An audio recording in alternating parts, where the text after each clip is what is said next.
Acapulco, Mexico. This is Anarchast. Hey everybody, welcome to another edition of Anarchast, your home for anarchy on the internet, coming in from Anarchapulco, Mexico. I've got a two-time guest coming on, but the last time he was on with his partner, Ned Scott. It's Dan Larimer of Steemit, one of the founders of Steemit. He's also the founder of BitShares. And the last time we had him on, we mostly just talked about Steemit because I had just found out about it, and I just wanted to know more about it. But the more I got to know Dan, the more I thought we should have him on just by himself to talk about a lot of his ideas.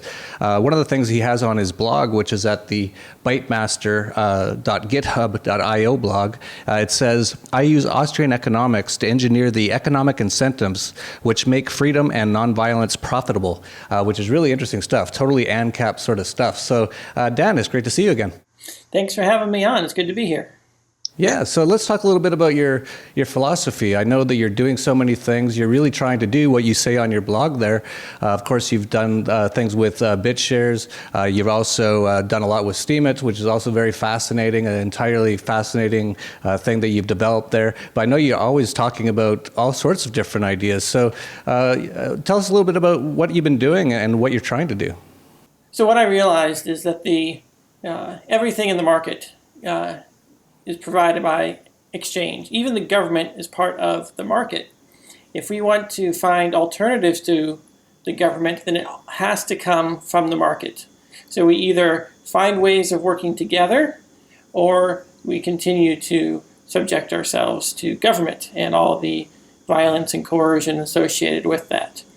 So recognizing that things must come from the free market, I figure that anyone who can secure our life, liberty, and property against all aggressors, including the government, which is just another market actor. There's a lot of money to be made there, and a lot of freedom to be had if we can solve those problems. Yeah, that's something I've talked a lot about is, and if you even watch our a promotional video for the upcoming Anarchapulco, which actually, maybe I'll just play right now because it talks a lot about all this stuff. So Pete, please throw that in here. By the 21st century, the statists had taken over the world. After 9/11, the savage union of the war on terror and the war on drugs squelched the last flickers of freedom. Central banking-backed wars raged. Violence, imprisonment, and theft had become the norm. Not many could see any other way. Hope vanished. But then, when things looked their darkest, something happened. A surprise, and just in time. From the valleys, fjords, and suburbs rose the anarchists. From the cities, factories, and the dark web came the anarcho-capitalists. And from every other nook, corner, cranny, and drum circle, the voluntarists. Some said it was too little, too late. The war had already been lost. You can't change the system, they cried. And the anarchists answered, you never change things by fighting the existing reality. To change something, build a new model that makes the existing model obsolete. One rule to heal the world. One rule that binds them. One rule sets their moral compass and aligns them. The N-A-motherfucking-P. And with that, they gather again, as they do every year, in Acapulco, Mexico, this coming February for the 3rd annual Anarchapulco.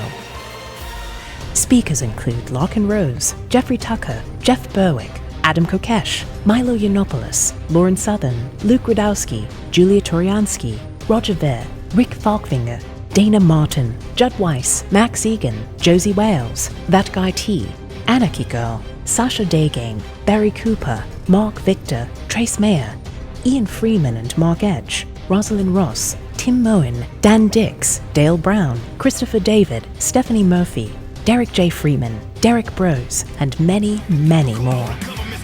The headline musical act will be Eric July and Backwards.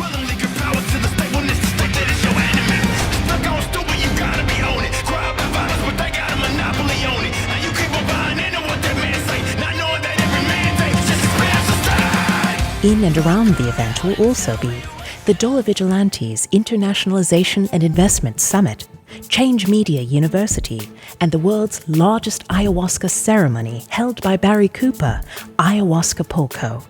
Plus, Terry Brock's Fund Your Freedom entrepreneurial course, Adam Kokesh's homesteading workshop, Sasha Daygame's Anarchy in Relationships course, Dana Martin's Free Your Family workshop, and much, much more. And it will all be held the last week of February 2017 in Acapulco, Mexico at the 5-star Mundo Imperial Resort and Convention Center. Go to anarchapulco.com to stake your place in history. The world might just never be the same. Evacuate the state. Brave the future.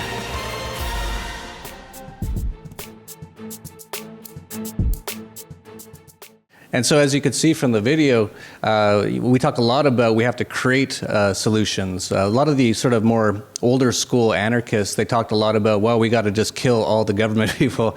And I don't think that's really going to work. And it's been tried, of course, and there's been all kinds of revolutions, but then there's just another government there afterwards. So we have to create new solutions, which makes the old system obsolete, which is what I really like about your philosophy. And it's not just about coming up with hypothetical solutions that might work if the government got out of the way. The solutions have to be so powerful and so effective that they work even with the government in place today, that they are capable of displacing government, which is why they need to be entirely nonviolent, because governments exist officially to prevent violence, to protect people from those types of things. So if you have a system that depends upon violence, and the governments have a right to resist it today because you're using unsanctioned violence against other people. But if you can come up with a nonviolent solution that involves people voluntarily coordinating with one another through systems like cryptocurrencies, smart contracts, and the like, all of a sudden you can turn the tables so that the free market and free association can actually have more influence than government. Yeah, you brought up a good point on cryptocurrencies as being one facet of ways that these things can work. And I know you have a really interesting background on how you got into cryptocurrencies. Why don't you tell us about how you found out about Bitcoin? Well, I've been trying to solve ways of, been trying to find technological solutions for giving us freedom. And taking control of the currency was the very first thing that needed to be done, because as long as they controlled the currency, then there's nothing else. They control commerce. There's an extreme amount of power there. And the prior alternatives are gold and silver, but those aren't really practical in today's digital world. You can't do commerce with people all over the world very efficiently when you're using gold and silver. Plus, they're not very divisible. An ounce of silver is $20. Gold's $1,000. You can't really do fraction of a cent or sub-dollar payments with gold and silver without having a centralized third party, a bank of some sort to facilitate. And of course, we've seen with e-gold and other systems that governments crack down on banks that operate gold and silver reserve currencies. So that's where cryptocurrencies come in. They're the first asset that is digital and not someone else's liability. Yeah, that's a fascinating way of looking at it. But I know that when you found out about Bitcoin, you actually were looking for something like Bitcoin before it even existed. Am I right on that? Yes, I was searching for digital currency, decentralized digital currency, and that's when I discovered Bitcoin, because I was looking for something like Bitcoin. So it was very different. That was in the very early days. I got in back before Bitcoin was even 5 cents. It was sub-cent prices. I was still mining it on a single CPU machine. Wow. I wish I was there. I found out about it in 2011 when it was around $3, but still very interesting. And I know you went on to, what was your next big thing you did after you found out about Bitcoin? Was it BitShares? Yes, so one of the weaknesses that Bitcoin had was the exchanges, Mt. Gox and the like, would get hacked. And I created BitShares in response to the government seizing Mt. Gox's U.S. bank accounts. When I realized that the government can seize the bank accounts of the exchanges, I realized that the government could take down these exchanges. So I wanted to create a decentralized version, a cryptocurrency that was stable to the dollar, gold, or silver, and facilitated people buying and selling online. And that's when I came up with BitShares, which is a decentralized exchange that has assets like BitUSD, BitGold. And those are all fully collateralized, 200% or more, by the underlying cryptocurrency. It's like having a Bitcoin-backed dollar or gold, where there's $2 of Bitcoin for every dollar you have backing it. That's the concept. Of course, a lot of these ideas are not possible on the Bitcoin blockchain, so we created a new blockchain, BitShares, to do that. And it's been small but successful. So if I wanted to buy I don't know much about BitShares at all. So if I wanted to buy these currencies, is it just like buying any other cryptocurrency, or is it something different? It's just like other cryptocurrencies. You can buy it on exchanges like Poloniex and a few others. Now, of course, you have to trade against Bitcoin or some other cryptocurrencies. Usually the easiest way of getting in there. And how is it backed by gold? How do you do that? There's no gold or silver or dollars backing everything. It's all derivatives, if you will. There's a price feed that sets the exchange rate between BitShares and the BitUSD, and you can convert to $1 worth of Bitcoin or BitShares, or gold coins worth of BitShares, whatever it might be. And now you can do commerce, and you can trade people with a cryptocurrency that is mostly stable. That's really interesting. And how has it been going? I know that I've heard there was some problems. I've heard all kinds of things, but how has it been going? Every day, their volume has been increasing on the exchange. There's more liquidity in the markets. It's going along there, but the challenge with all of these things is to get enough people to get involved in a project. If everyone piled on to BitShares and got behind the idea of BitShares, we'd have increased liquidity, the market cap of the BitShares token would rise, more players would come in, and all of a sudden we'd have a very robust high-speed alternative to Bitcoin. But the challenge, as is always, is getting all the anarchists to agree to join and move in one direction. And there's 1,000 different ways of doing things, and everyone's got their opinion over whether something's an altcoin or whatnot. There's all these tribes in the cryptocurrency realm. And so we have to get enough momentum, come up with systems that are appealing enough to enough people that they gain market acceptance. And it's only through people joining together, getting involved in a cryptocurrency, that you create a community, a network, an economy, if you will, that can support like-minded people. It's almost like establishing a nation without borders. If we can get enough people to move and join the same cryptocurrency platform and to trade with each other on that platform, you can become independent and you can have your freedom. But it's a very challenging chicken and the egg problem. No one wants to get involved until everyone's already involved. And that's the real advantage Bitcoin has, is that enough people have gotten involved that it's almost a self-sustaining microeconomy. Yeah, it sounds like the biggest issue is adoption and awareness of it. And I'm quite a big cryptocurrency guy, and I didn't know hardly anything about BitShares up until I met you. And even now, as you can tell by how I'm talking, I still don't know much about it. So I'm definitely going to check it out. That sounds quite fascinating to have a cryptocurrency like that, because, of course, one of the biggest issues a lot of people have is, well, it's not very stable. But I actually, if you look at almost every currency in the world today, over the last year or two, they're not very stable either. But people still have that idea that they want this sort of stability with a currency. So that's quite fascinating. I'm definitely going to look into it. Let's talk about Steem. That's also so fascinating. I'm still almost every day learning something about what you've designed there. I find it just absolutely fascinating that you thought about all these things. So it's quite clear you've been thinking about these things for years. You've been developing things, and now Steem exists. It's been very interesting so far.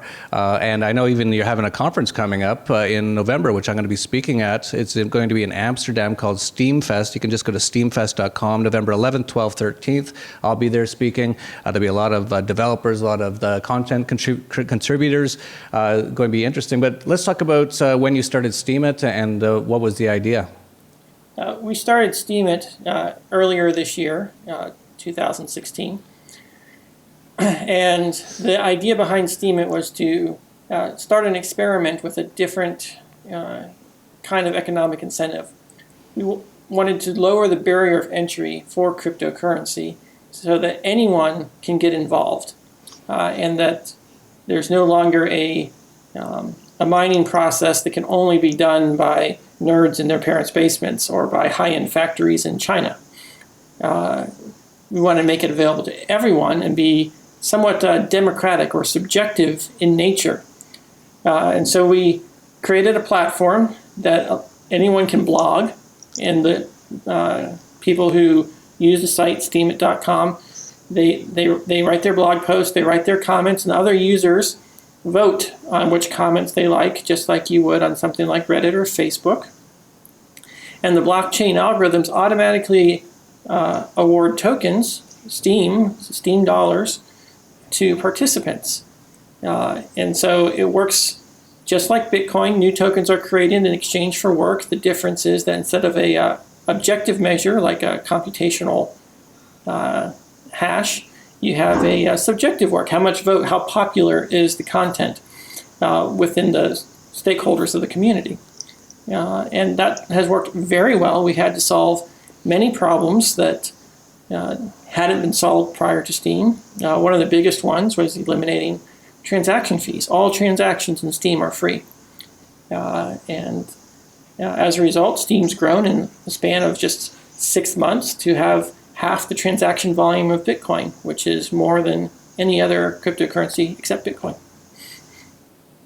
Oh, wow, I didn't realize that. And yeah, it is very interesting how you've set it all up. You mentioned that there's no transaction fees. I imagine that's because the currency actually inflates quite a bit. So this is the other part that's quite interesting. So instead of charging people transaction fees like Bitcoin does, the costs are sort of put upon the network. Is that right? Yeah, the idea is that people are constantly contributing and building this knowledge base of blog articles and interesting content. And as people continue to add this content to the blockchain, they're providing value, and every time someone provides value, you should be rewarded with value. No one should be expected to give something for nothing. And so each and every year we want to continually incentivize adding new content to keep things fresh and keep people involved. And so there's constantly creating new tokens to recognize individuals that are contributing. The system is set up so that it incentivizes long-term holding. One of the things I hypothesized creating Steem was that giving people a longer-term horizon, like multiple years, 2 years, would cause things to be more fair in the distribution because no one will be able to get out all at once. If you want to sell out, you have to sell out over time, which means you get the average price. But it also means that as you're voting, you're going to vote in ways to maximize the future value of your tokens rather than voting now and then selling. So it really creates a different mindset designed to build a cohesive community of people that have a longer term outlook on the project rather than here today, gone tomorrow. Yeah, it's fascinating. I keep using that word, but all the things you've been developing are just so interesting. I just keep learning about it. And I actually came out recently. I first learned about Steem and Steemit, and maybe I should just sort of qualify. Steemit.com is the site where you can get most of the content right now, although you could start up your own Steemit to.com and do it yourself if you want. You just read off the blockchain. But that's the site. And then there's sort of two currencies. There's the Steem, which is just STEEM, and then there's Steem-backed dollars, which is tied to the price of a US dollar. So that's quite interesting. So that's another sort of a thing what you're trying to develop with BitShares, in that it has this sort of, it's sort of tied to something. So it has this sort of feeling like, for people who think cryptocurrencies are too volatile or too scary, they can just get Steem-backed dollars, which is very interesting. And then there's Steem, which if you don't actually power up, you will very quickly be losing. The currency is always inflating. It's a very fascinating model. And I know you don't like to use that word inflating. I know you have a different word for what's going on. You call it almost like a rollback or something. Is that right? It's more like a disproportionate stock split. Stock split, yeah. But everyone gets 2 shares. They had one. The price is half, but you have twice as many, so there's no real value transfer. The rate at which value is actually being transferred in the system is very similar to Bitcoin in the long run. About 10% of the market capitalization is redistributed from the current holders to the producers of new content each and every year. And that's just like Bitcoin mining, creating new Bitcoin. About 10% or more every year has been redistributed until the recent halving.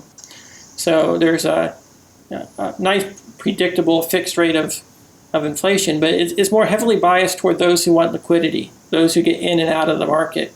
Those who take a longer term stance, they're mostly protected from this. So for most people, there's not a real inflation per se. It's an accounting artifact that's having interesting responses in the market. There's all kinds of, there's the mathematically what's going on, and then there's mentally how people perceive what's going on. And in many cases, perception has been worse than reality. Yeah, when I first got on it, it was, like I said, July. The market cap of Steem was over 200 million. And I was like, that sounds pretty big for something that just started, only had maybe 10 or 20,000 people who were involved in the platform itself. And it's gone down a lot since then. The market cap right now of Steem is 34 million as of today, so about 18 cents per Steem. And I wrote recently, just a week or two ago, I said, this sounds a lot better to me now as far as where everything's at, as far as the total market capitalization. And this is just me personally analyzing this. But I actually said I didn't feel comfortable buying Steem back when it had $240 million market cap. But now at 33 million, because I can see the potential of this entire platform. For people out there who haven't looked at it, just go look at it. Just go to steemit.com, post an article, read some articles, upvote some articles, and just see how it all works. And you'll probably be like me, like, wow, this could really change everything. Like, this could take over so much of the social media. And so at $33 million market cap, if this thing could, and this has the potential over time, over a few years, to actually take out things like Facebook and things like Reddit and things like Twitter and all these sort of things. So at a $33 million market cap as a venture capitalist, I would look at that and say, yeah, this looks like it's a good value, very good value at this moment. Of course, you don't know what's going to happen. Anything could happen. It's basically like a startup, in my opinion. But for people out there, if you haven't looked at it, you should definitely take a look at it. All these things are experiments. Our goal is to try different things, try to see what incentives align, and together we can build systems and communities that can secure our freedom. And Steem is just one example, and with the things that we learn from Steem can help inform us of other ways that we can cooperate together to really secure our life, liberty, and freedom. Yeah. I know you think a lot about these sort of things. Every time I talk to you, you're thinking about new ideas and what we can do. I know you talk a lot about things like insurance. I know you have a lot of ideas about how we can change that sort of model. Yeah, there's a concept of property rights that's very strong in cryptocurrency. The idea that the keys you have give you ownership over your crypto tokens, just like having physical gold or cash, and no one can take it from you. And that concept of property rights is huge for cryptocurrency, and why Bitcoin has been so incredibly successful. But there's another thing that a free society needs, and that is reputation. And reputation is kind of the opposite of property rights. It's yours, but you don't own it. It's your reputation is in the minds of everyone else. And so blockchains help us reach consensus on who owns what, but they can also help us reach consensus on who's good, who's bad, who's maybe not in some objective measure, but some subjective nature of good and bad. So you know who to do business with, you know who to exclude. You can coordinate amongst people you have never met and have price signals that help instruct you to interact with each other and encourage good behavior. Because until we find solutions that are able to replace the things that government does in the real world, even things like discouraging crime and theft and violence, we're going to always have government. So we need to be actively looking for ways to coordinate, incentivize, and communicate with one another to get ourselves our freedom. What I've suggested is that governments are just a form of consensus. It's centralized consensus, centralized reputation. If you're in jail, you have a bad reputation. If you're not in jail, you have a good reputation, or at least you're in okay standing. The assumption is that anything that you have, the government lets you have, and so all property rights are the result of government consensus having been applied. What we want to do is replace government consensus over who owns what, government consensus over who's guilty and who's innocent, with some kind of decentralized alternative. Yeah, it's fascinating. Yeah, and as far as reputation, I can totally see that. I know you built that into the Steem platform, and I know there's other people out there doing other things. For example, BitNation trying to put sort of like your identity in the blockchain. So a lot of people are building out these sort of new sort of models right now. It's going to be totally fascinating over the next few years to see how this all develops. Yes, the key to remember is that each and every one of us, we have to take personal responsibility to join together with other people. We're not going to get our freedom by fighting and destroying and taking down the existing systems. We've got to build new systems, new alternative systems, and that means investing. And the main thing about encouraging people to invest is having some way of keeping score of who's invested how much. And making sure that that's all perceived as fair and all the accounting of allocation of who's contributed. Because that's what Bitcoin does, is it keeps track of who's put money into Bitcoin, who's taken money out of Bitcoin. And as a result, we kind of had this measure of community participation. And if you participate early in these systems, you stand to make a lot of money. Like you were saying with Steem, it's very small. If a lot of people come in, we can continue to encourage more people to join and participate and bootstrap the currency. It can completely grow to be the size of Facebook, and at which point, who needs a bank account? Yeah, absolutely. That's an interesting point. When I first talked about Steemit, there was actually so many anarchists who were so against it. And I think this is a part of the issue that a lot of us very freedom-minded people have, is a lot of us, for some reason, are very negative on things. Like, so I mentioned Steemit, and I say, hey, this looks really interesting. This is fascinating. You guys should check this out. I'm not saying to buy the currency right now. I don't even know how the currency works. I'm just saying check it out.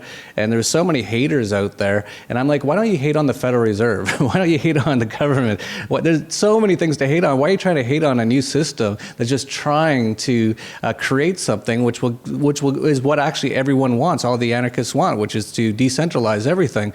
But there's this weird negativity with a lot of the freedom-minded people, and maybe it's because of decades and decades of just being, not seeing things going our way. A lot of people just are in this mindset, but I see that changing, and that's a big part of what's happening at Anarchapulco. And we played the promo for it earlier, and I haven't fully announced it yet, but you've said you're going to come speak at Anarchapulco, and I haven't actually told anyone this yet, but I think we're going to have a full day just on cryptocurrencies and blockchain technology. We're going to probably call it Cryptopulco, unless we come up with something better. If you have a better idea, please put it in the comments down below. So So, we want to get all these people together, and you'll see, Dan, when you come down here, everyone's very positive. I don't know who these people are on the internet who are very negative, but I don't meet them in real life. But you're right. We have to get out of this mindset of just being, well, we can't change it, and just be angry, just hate everything. And I know that is happening, but we need it to happen more and more if we're going to really affect change. Right. We need to encourage people to take risks. Right now, it's anyone who stands up gets smacked down because the entire weight of all of the society backed by government comes down upon whoever stands up. But we know that the government can't come down on everyone all the time. It has to selectively enforce things against different people. So if we as a community can get together and help those who get singled out for persecution by the government, that's a form of insurance that can actually help build a community, and more people would be willing to take the risk of getting involved in something like Bitcoin or a Steem or whatever other systems come about, if they have a way of making sure that, hey, something happens to me, I'm covered, my family's covered, I don't have to worry about getting fined or all these other things if I try to stand up for my freedom. And that's really where the future is, decentralized insurance, socializing the risk. Just imagine a free society. You get robbed, you want to have some kind of insurance to reimburse you in case you've been stolen from. Well, if you view government as just another thief, a mafia of sorts, then we need to have some way of helping each other in those types of situations. That's where we need to really innovate. Yeah, absolutely. There's actually in December, I don't know if they've really fully announced it yet, but going to be a big day for Ross Ulbricht. So a lot of people I saw, Adam Kokesh is on there, Doug Casey, so many people. It's going to be this big, long sort of fundraising effort. So that's one example of us sort of getting together to try to help one of us who got just totally smashed down by the state for just starting a website. And that's Ross Ulbricht of Silk Road, of course. The thing I really like about all the things that you're saying is, I don't see it as taking big risks, really. Like, I don't see investing in Bitcoin or getting involved in Steem as being any sort of major risk. But I guess a lot of other people do. So maybe you're right on that. But, I think people... Someone who wants to stand up against police checkpoints or airport security, or someone who just wants to make a statement, sitting in the back of the bus, those types of nonviolent political action, is currently something that people have to do is very selfless. There's no profit in them. But if there can be profit for taking the risks, and everyone can cover a little bit of the cost, then more people will stand up and defend themselves because they know that they're covered. Whereas right now, if you want to do anything politically active in a nonviolent, nonviolent non-cooperation, if you will, that type of activity has a lot of risk and almost no reward. If you get singled out for punishment, everyone else benefits, but you don't. You bear 100% of the cost. So there's got to change the incentive models around. Rather than taking donations to fund these different things, we need to make it profitable and make it so that individuals who are selfishly contribute because they benefit from the contribution they make to support these people. It's the lack of inability to coordinate is the biggest challenge in the freedom community. And if we can find the right tools of coordination, great things can happen. The way the governments currently prevent us from coordinating is if you try to set up a company or a bank or an organization that's top-down, centralized, they'll come and shut down that organization. They'll seize the assets. They'll do whatever they can. They can easily shut down a centralized system. But if you have a decentralized means of coordination, it becomes a lot harder for them to shut it down. And that is where there's huge profit opportunities and huge opportunities for freedom. Yeah, that's one of the things about Steem that I really realized a little while ago is it has the potential to help so many of those things. I've seen so many charitable things on there. Someone will say, hey, I'm going to do this. If you like it, just click upvote. And, that's such a beautiful thing. Like, it's not a lot of people are taking a lot of risk, but actually hardly any risk. They're just hitting upvote. And they make some money so they can do the things they want to do. I even did it on Steem. We had the Anarchast with Nelson Chartrand, who I interviewed in Havana, Cuba. He has not been able to ever leave the country. He probably never will be. I tried to raise him enough money to leave. We ended up raising about $1,000 on Steem. And that was about a month ago, and I'm still trying to get him the money because they don't have Bitcoin. Well, they don't have the internet in Cuba. They're not allowed to use the internet, so therefore they don't have Bitcoin. You can't, Western Union is very difficult. I actually had to fly to Miami because they will allow transactions to Cuba from Miami, but they won't allow it from Mexico. Really weird. All this government stuff, you can never figure it out. And of course he doesn't have a bank account because there's no one has money there. They get $20 a month. Every single person, he's a lawyer, he makes $20 a month. So when we raised $1,000 for him, I'm trying to get it to him right now, and we will get it there. I need to fill out some other paperwork or something. But that's about 5-6 years of what he would normally make just from Steemit on one post. And that's the kind of things, and of course there's crowdfunding and other things like that, but that's where people actually have to put their money.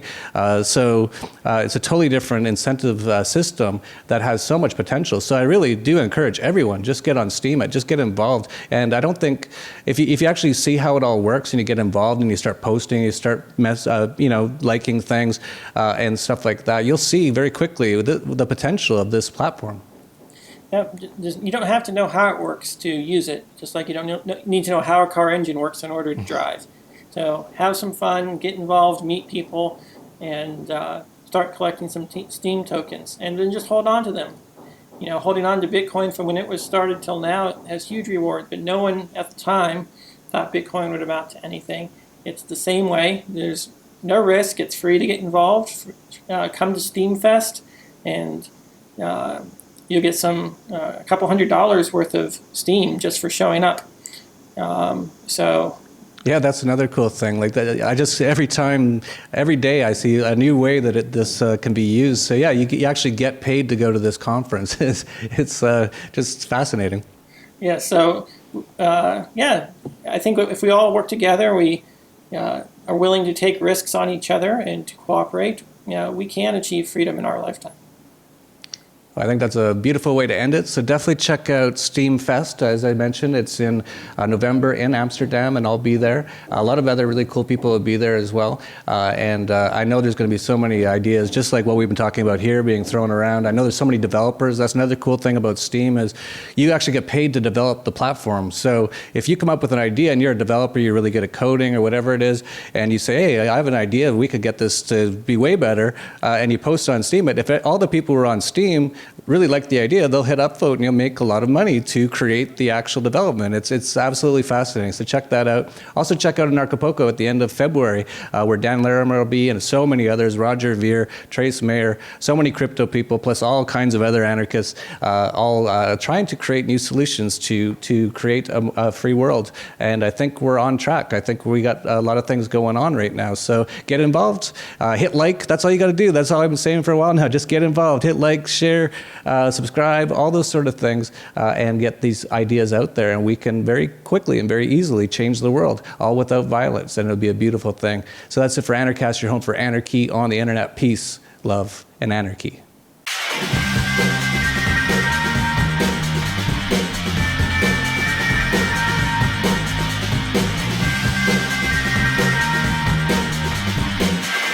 From Acapulco, Mexico, this is Anarchast.